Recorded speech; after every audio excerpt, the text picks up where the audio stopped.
Welcome to USIP ISIP, a weekly podcast with Northern Lights Winery founder Doug Bell, exploring the experiences from leaders in business, social media, and family. Now here's this week's exceptional guest. Welcome to USIP ISIP. I'm the host of the podcast, Doug Bell, and my guest today is Doug Bell. Matter of fact, after 23 episodes, this has been an incredible ride so far. We really love what we've accomplished with the USIP ISIP podcast, and I'm so excited about what we're going to bring into the future. I thought I'd take today to do a little bit of an interview to myself and just talk a little bit about the history of the winery, the history of myself and my family, and why we are doing this podcast in the first place. I'm so grateful for everyone who has been listening to the podcast since the very beginning. And the first thing that we learned when we were doing those early episodes is that people are really interested in the stories that they hear about the individuals that they see behind the camera or online at all times. And I think one of the cool things that we have been able to do in this short time with this podcast is achieve a little bit of humanity for people who maybe seem like they are really elevated in our day-to-day society. And we've had the opportunity to interview local business owners, people who have worked on the national and international scale. So it isn't something that we're really working on as, one person with an elevated status is not better than another person who's just on the local level. And I think that the other thing that we've really found is that people who are happy don't necessarily have to do too much. Right? And we often strive to be the best and the biggest of all worlds. But at the end of the day, we really just want to be happy. And that's the ROI on life. So I hope that that's coming through. And I really hope you've been enjoying the podcast. Now, I ask that if you are enjoying the podcast to make sure that you do hit that 5-star rating and also make sure to subscribe and share with your friends, because that's what's going to get our message out to a larger audience in the future. Now, I've got 3 things that I want to accomplish today on the podcast. Number 1, I'm going to give you the 101, the history on myself. And number 2, we're going to talk about the history of our businesses.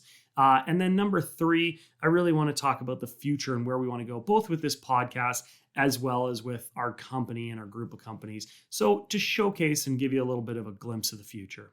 Now, myself, I am a Prince George a native. I've been here for a very long time, and individuals like myself who weren't necessarily born in Prince George, but were brought here at a very young age, really grew up in a very different time. Now, Prince George is an incredible city, and it's an incredible place to grow up because families have the ability to afford things. They have the ability to go into school, to sports, to get good jobs, to be able to afford a nice house with actually a backyard and or acreage to play on. And Prince George early on was really a resource-dependent town. Although over the last, I'd say about 20, 25 years, we really have changed from more of a resource-dependent town into a services and technology center and a place that people can come to for everything that they need within northern BC. Now, we call Prince George the northern capital of British Columbia, but truly it is actually right in the center of the province. And that's something that's surprising to many people who are from the south, where they think that we are literally on the edge of oblivion in the north. That's not true at all. As a matter of fact, the people in Fort St. John would say very different things, that Prince George is actually very south in the province. The thing that really struck me early on when I was young in Prince George is that we have a very open and warm community. It's not a community that turns its back on its citizens. The people here are always supporting each other, whether it's a fundraiser, whether it's a different event, whether it's volunteering. It's an incredibly warm city, and people feel very welcome. And I think they get introduced to the community and the citizens really, really quickly. As a matter of fact, when I was going through university at the University of Northern British Columbia, one thing that struck me was how many people came from different parts of Canada and even internationally, whether it's from the Lower Mainland or from Terrace or Smithers or Kitimat or Prince Rupert or Fort St. John or Edmonton or Calgary or from Eastern Canada. They would come to Prince George and they couldn't believe all of the things that they could do here for such a fraction of the price of where they were in other places. And the other thing that they did was when they got to the end of their education, they saw a pathway for them to be able to proceed in their career, which was maybe different than if they had gone home, where it would take maybe 10 years, 15 years, 20 years to achieve what people could do in a very short period of time in the city. So this city itself is very important to me. And I do know other cities. I mean, although I've been here for a very long time, I've traveled around the world. I've been to almost every continent with the exception of Antarctica. I've seen hundreds of different cultures, hundreds of different religions, hundreds of different people that are all saying kind of the same thing. And they are saying that what we want is a good life. And our good life doesn't necessarily mean that you're going to make a lot of money. It doesn't mean that you are going to, have a large house or fancy things. A good life means having a good quality family. It means being comfortable, having the things you need to sustain yourself, and then to ensure that you feel valued within your community. And I think Prince George has done all those things for me.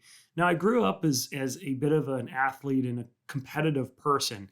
And that's what it was like in my family. Early on, I would go in. We didn't necessarily get an allowance in my family. We had to work for every dollar we got. I remember many of my friends considering me as a very rich person because we owned the Wendy's restaurants in Prince George. And they would say, well, this guy must be a millionaire. That was the furthest from the truth. As a matter of fact, we really struggled early on in our years when we developed that business of Wendy's. And we had to work really, really hard to make it successful over a long period of time. So I spent most of my summers working, sweeping the floors, toasting buns, making sandwiches, working the grill, whatever I had to do to work in my family business and support it. And then on top of that, that then became my spending money. So I was able to do that from an age as early as 3. And it really taught me about hard work and developing systems for helping others succeed and to make sure that you could provide the best quality service that you could. As I got older and I started getting into sports and worked with teams, one thing that I really loved so much was the ability to contribute with a group of people to do something that was larger than any one individual could do on their own. And I noticed that within teams, there was always different dynamics. There was individuals who were always leading the team that were showing them where they were going to go, what they were going to achieve, giving people their dreams. And that was extremely important for teams. But then there was also another group in the middle that supported the ones from above and said, you know what, I believe in you. We believe in you. We know that the direction you're going is one we can achieve. And so together, that group really bolstered and provided confidence for those leaders. And then the group at the bottom was there as like that additional layer of support where they weren't necessarily sure what they were going to do, but with that group, they could see everybody above them. And maybe in different circumstances, they would not have done as well. But because they had this group of people all pushing in the same direction, it lifted them, it lifted their spirits, and it kind of changed their mentality and the way that they thought about life over time into something that was more meaningful and as a team orientation. And I think that's whether it is on a team in a high school sport or an adult sport or on the professional level or a team within your work culture, understanding where you fit and how you can support that culture to being the best that it could possibly be, and understanding that in certain circumstances, you need those different dynamics from people. And so looking at it and saying, who's going to provide each of these things and how can I contribute in the most meaningful way that I can contribute to make the best outcome for all of those people on that team. I think it was really important. And as Prince George was growing and I was growing in the city of Prince George, I also recognized that there was leaders within the community that kind of did the same thing. And I think I felt early on that I wanted to be one of those leaders in the community, not for the fame or fortune, but traditionally, I really wanted to make things better than when I first started or when I first received them. And that is something that has stuck with me my entire life. And I think I really developed it from my parents, is the ability to take something, whether you buy it, whether you receive it, whether you're just a part of it, and make it better over time. And that's been really cool. And so whether that is a charitable organization that you start with, it's not just about helping them reach their goals for the 1 year, but actually building a system and a culture that it can be sustainable for itself in the long term. Or whether that is building your own team. I remember in my early 20s, I developed a dodgeball team which played at the YMCA. Now, we weren't winning any huge medals. We weren't even that good. But the culture that we created within the team created a really nice community and an outlet for people who maybe during different times they would have been struggling for work or mental health reasons. And then they were able to have this outlet where they could come together and feel like they were part of a community and a group. And this type of thing is so important. And then as Prince George started to develop, I also felt like there was things that I could contribute, that I could make better in the community by myself. And so one of the things in my early 20s that I noticed was that tourism was an incredibly important in the city of Prince George from an economic driver standpoint, but also from a standpoint of what people see or hear about who don't live in Prince George. The more people that we can get into the city, the better that they can understand and see how great it is and what opportunities arise here. And that doesn't mean that they're going to come and live here, but if they are talking about our city in the future to their friend who might end up living here or coming to work here, then they can talk about it in a positive light. And we could create conversations that would be really great for our city. And so I started looking into things that we could do.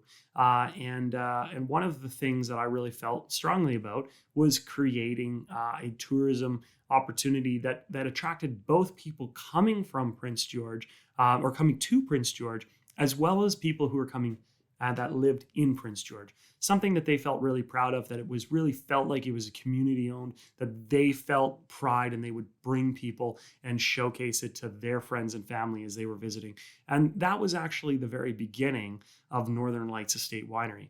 Now, in 1988, we actually started this group of companies in Prince George. It was started by my dad and my mom and our family, and we brought it forward with the two Wendy's restaurants first. And over the years, they had the ability to try new things. And my dad is very entrepreneurial. And so, even when he was a kid, he was creating businesses like mobile tire changing operations and oil changes. He built his own boat because he didn't want to buy it. He couldn't afford it. He just bought all the lumber and created that. So he was really creating things from scratch for a long time. So when he started our businesses in 1988, he didn't just stick with one thing. He really looked at a lot of different opportunities, such as an Eva's car rental agency, concession stands, logging companies, trucking companies. He did a lot of things over the years, and that really got me interested in entrepreneurship and starting new things, because there's something of a passion when you begin something new. You begin a new journey and you're able to bring it to fruition, and it benefits lots of people in the end. So I always really loved that. So in 2007, I was just finishing university. I had about a year left. And at that time, our operating partner left the business, and I was able to actually step in and start running our group of companies myself. At the time, my dad was busy because he was the Minister of Agriculture and Lands for BC, and he was a member of the Legislative Assembly, an MLA, or a provincial elected politician. So with those two things coming together, I really had the opportunity to come in and showcase what I could do and start running the business in the direction that I felt would potentially benefit the city and myself and our community the best. And so when I did that, I had a lot of success early on in terms of building the business, improving our financial systems and standings. And then after a few years, we were able to start developing new businesses. And Northern Lights Estate Winery actually came out as an idea in, I believe, about 2009. During my travels all across the world, agritourism was one thing that really was interesting, because to me, it stood out as something that really binds us and we can all relate to, because food is an incredibly important. As a matter of fact, it's something we all share every single day, or at least hopefully we do all across the world. Most people are going to be eating, and generally people don't always know where that food comes from. So when you create an agritourism business, then you're actually showcasing how things are made, why they're made, and where they're made. And I thought that was really, really cool to be able to do. The other thing that was really fun is like the brand building opportunity. And I thought the opportunity to go from a franchise system where where we knew all of the products that were coming down the pipeline. Somebody did all that work for us and did all the branding on their side. To be able to actually create something for yourself is so powerful, and it's so attractive. And to be able to do that within your community and create a place where people felt like it was theirs is also really cool. At the same time, as my dad was the Minister of Agriculture and Lands, he was in charge of the wineries portfolio, and he fell in love with wine through those years. He got a chance to meet a lot of winery owners, tour a lot of different wineries. And during that period of time, one thing that we've found that was really different from a lot of industries is that in the BC wine industry, people really want to be collaborative. They actually want to help support each other. And this was really different because in most industries, other businesses, they really try and create roadblocks because they see each other as competitors and they don't necessarily even want to see you succeed. And I did not want this in the business that we were building. I really wanted to see a place in a business and a set of products that other people felt strongly about and that they also wanted to see succeed. So this was really attractive, and between our two visions, it really came together, and the idea of Northern Lights Estate Winery came forward. But of course, we didn't necessarily know at the time how to make wine or even how to grow grapes. So we started growing different grape varieties in my dad's yard, and we did have different fruits and things like that at the same time. And so we set out to look at all the different types of wine we could make, and we traveled around and we visited lots of different wineries. And not that far from Prince George in Cache Creek, BC, we wandered into a winery called Bonaparte Bend. And that winery was a fruit winery. To be honest, when we first walked in, we weren't really sure what to expect because our interpretation of what fruit wines were going to be was just sweet, juicy, sugary things. And they weren't necessarily going to be high quality. They're going to be something that you might have once in a while, but is not a frequent product that you would drink. However, when we tried them, we were completely blown away because the products had acidity, body, tannin structure. It had complexities that were very similar to what you expect in grape wines. And so what we were able to do was look at this and say, this is something that could actually appease both the grape wine lover, but provide an infinite number of new flavor opportunities where you can attract a brand new audience as well. And that was very attractive because, of course, wine has been around for forever. Fruit wine has been actually around for longer than grape wine. And so we started down a path of making our own fruit wines and developing recipes that we might one day use when we opened our winery. So in about 2013, we finally found a location for our winery on the Nechako River in Prince George. And that location was selected for a few reasons, but primarily the agricultural benefits of growing in the area we are really good because the soil is very fertile. But also where we are located is very close to the town of Prince George, and we didn't want to be very far away because we knew we wanted to be a place that people could get to very easily and quickly. And also we wanted to showcase some of the iconic features in Prince George. In particular, the two most iconic features in Prince George are the cut banks, or the large hills that surround the city of Prince George, and the rivers. And we have two incredible rivers in Prince George, the Nechako and the Fraser River. And we were able to find a property close to Prince George, about 5 minutes from downtown, on the Nechako River, right butted up against the cut banks. It was just incredible, the perfect location. We fell in love with it immediately. We ended up buying it and developing it over the next 2 years, and then opening the business in 2015.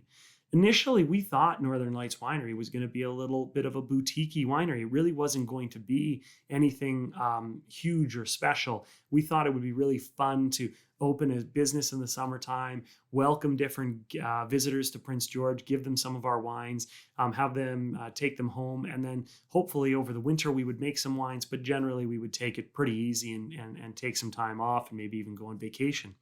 But what happened was that the demand for our product was incredibly high. As a matter of fact, we sold out of wine about 2 weeks after we opened, and we had to close for several weeks because we had no product to sell. And during that time, we were able to start building more product, but it takes a long time for wines to be made, for them to age in the bottle, and then for them to be ready to sell. So over the next 2 years, the demand was so high for our product that we were just making wine all the time. We were making more and more and more and more. And when we were able to finally get to a level where we could catch up, Um, what we found was we were at hundreds of locations of liquor stores, restaurants, rural stores across the province of BC. People were calling us from all over the world and asking for our product. And it was not just because the product was great. It wasn't just because the branding was great, but it was because we were providing a really great experience. And then when people did come to the winery, they felt connected to our brand. They felt connected to the people here. And that's so important. And we now can see over 30,000 people a year at Northern Lights Estate Winery. And when we do, we try to provide unique experiences that really showcase the beauty of Prince George. And they take that with them, whether they are from the city and then they go to another town and they talk about all of the beautiful things that we create here, not just at the winery, but throughout the city. We're just contributing to that positive network and benefit.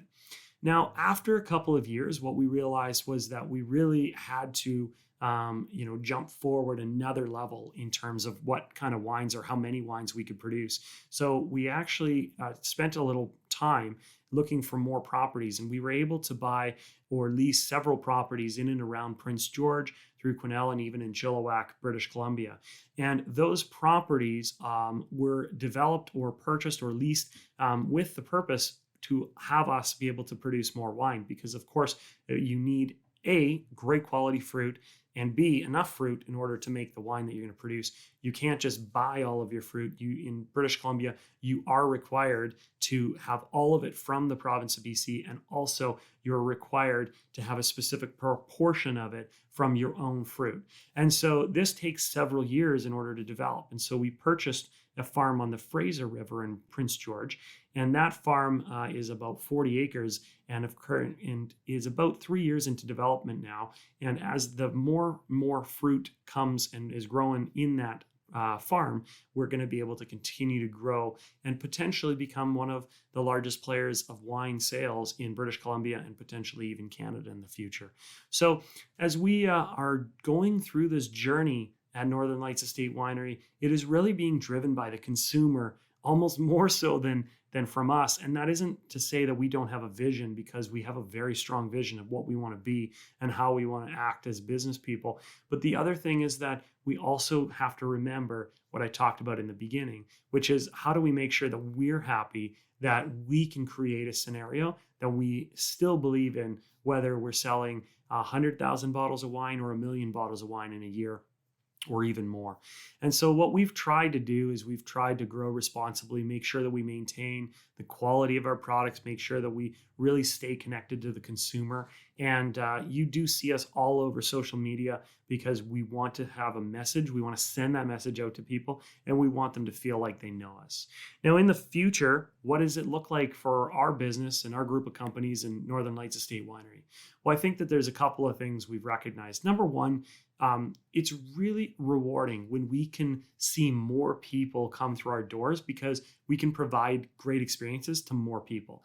And so what we've tried to develop over the last few years is an array of products and an array of events where people can actually come and specifically look for things within our organization. So for instance, we have our Light Up the Orchard walking lights tour during Christmas, where we have this great holiday displays that are set up and families come through.